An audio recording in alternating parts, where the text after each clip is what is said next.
하나님의 말씀은 사무엘상 16장 1절에서 5절 말씀입니다.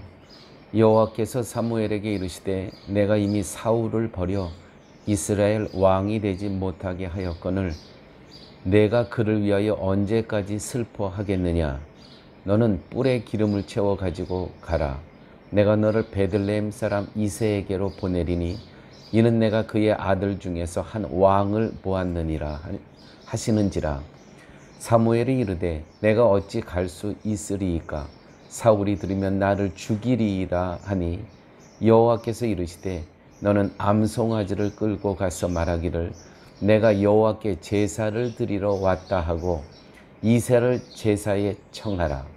내가 내게 행할 일을 가르치리니 내가 내게 알게 하는 자에게 나를 위하여 기름을 부을지니라.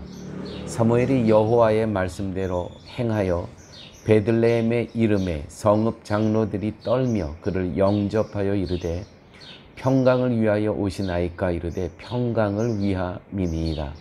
내가 여호와께 제사하러 왔으니 스스로 성결하게 하고 와서 나와 함께 제사하자 하고 이새와 그의 아들들을 성결하게 하고 제사에 청하니라. 아멘. 하나님께서는 사무엘이 슬퍼하는 것을 보고 책망하십니다. 사무엘이 슬퍼하는 이유는 지금 사울이 폐위됐기 때문이었죠. 이 부분은 오늘 본문에서도 나오지만 15장 말미에서도 기록되고 있습니다. 내가 그를 위하여 언제까지 슬퍼하겠느냐. 사울을 위한 슬픔이든 이스라엘의 암날로 인한 슬픔이든 사무엘의 슬픔에는 하나님이 준비하신 일을 보지 못하고 있는 무지가 여기에 있는 겁니다. 즉 사울을 버리시는 하나님의 일이 무엇을 위한 것인가를 보지 못했기 때문에 사무엘은 슬픔에 빠져 있는 것입니다. 하나님은 사무엘에게 베들레헴 사람 이새에게로 가라고 명령하십니다. 그것은 이새의 집에 하나님이 준비하신 사람이 있기 때문입니다. 아직 다윗이란 이름은 언급하지 않습니다. 결국 하나님이 사울을 버리신 것은 하나님이 준비하신 다른 것을 세우시기 위한 것이었다는 것이죠. 그런데 사무엘은 하나님이 준비하신 것을 알지 못하고 보지 못하였기 때문에 슬픔에 빠져 있었던 것입니다.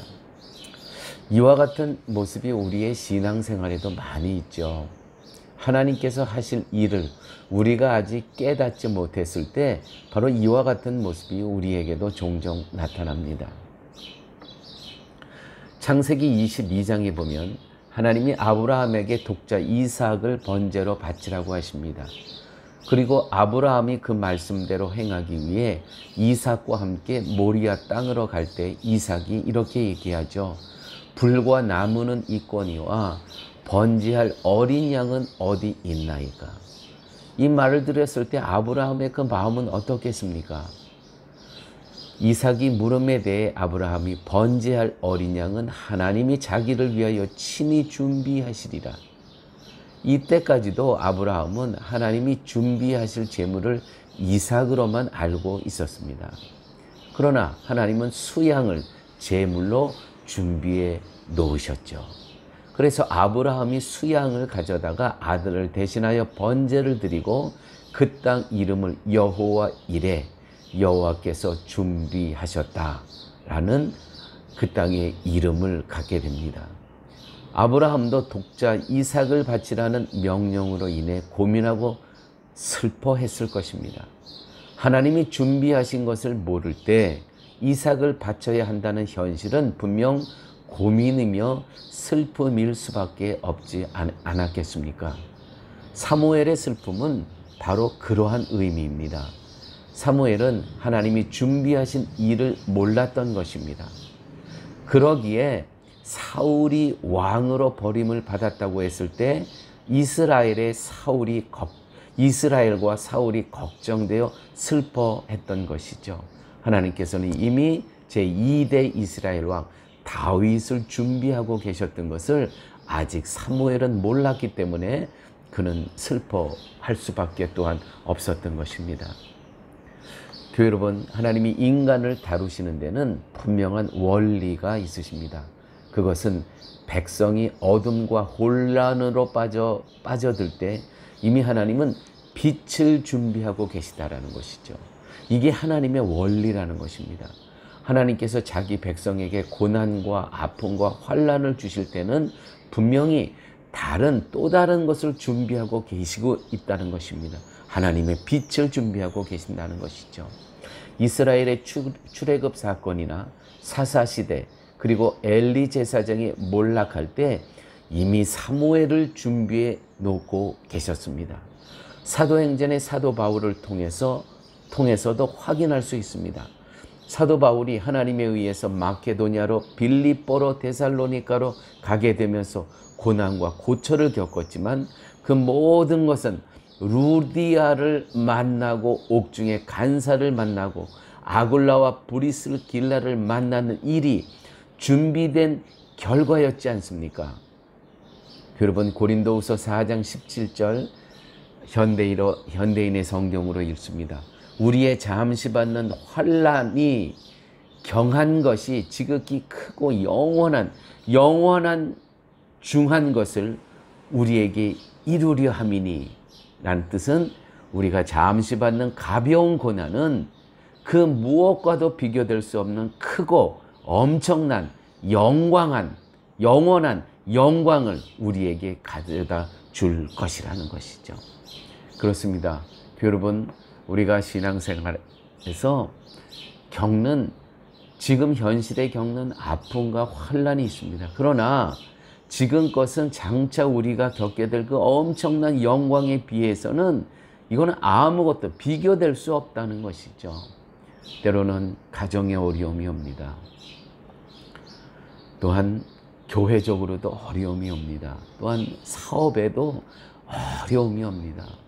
과연 이 난관을, 이 어둠을 헤쳐나갈까 염려와 걱정과 슬픔이 우리를 엄습할 때가 있습니다. 그렇지만 기억하십시오. 오늘 말씀입니다. 고린도후서 4장 17절 말씀. 우리가 잠시 받은 가벼운 고난, 그 무엇과도 비교될 수 없는 크고 엄청난 영원한 영광을 우리에게 가져다 줄 것입니다. 그 영광에 지금 우리가 겪는 이 잠깐의 고난은 비교가 될 수 없다는 것이죠. 우리 사랑하는 성도님들 가운데 이러한 일을 겪고 계신 분들을 제가 알고 있습니다. 그러나 이 모든 것도 우리가 장차 만날 그 영원한 영광에 비하면 아무것도 아니라는 것입니다. 아버지 하나님, 감사합니다.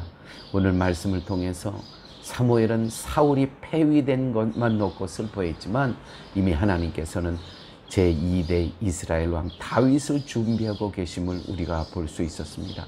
아버지 하나님, 우리의 삶 가운데 빛이 한 줄기 없고 정말 어떻게 이 고난을 헤쳐나갈까 하는 그곳에도 이미 하나님께서는 선한 능력을 행하고 계심을 우리가 깨닫는 이 아침 되게 하여 주옵소서. 예수님 이름으로 기도드렸습니다. 아멘.